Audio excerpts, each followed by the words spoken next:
Dami talaga no, maghakot og basura lang. Oo. Tuwing umaga, yung maghakot lang lahat, magbaba. Ubos yan eh, yung nakailang araw na tayo. Kaya nga eh, may ubusan na yun. Kita mo yung mga talera. Kasi hindi nakasako.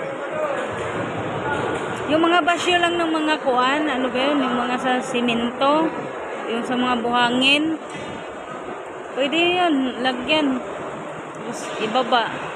Nakailang umaga na to sa 4th floor. 5 araw na yata eh. Dami-daming nakatambak ng basura. Daming tambak tuwing umaga. Pagkatapos sa toolbox, magbabag basura lahat. Ubos, tambak. Kita mo yung dalawang senior ko.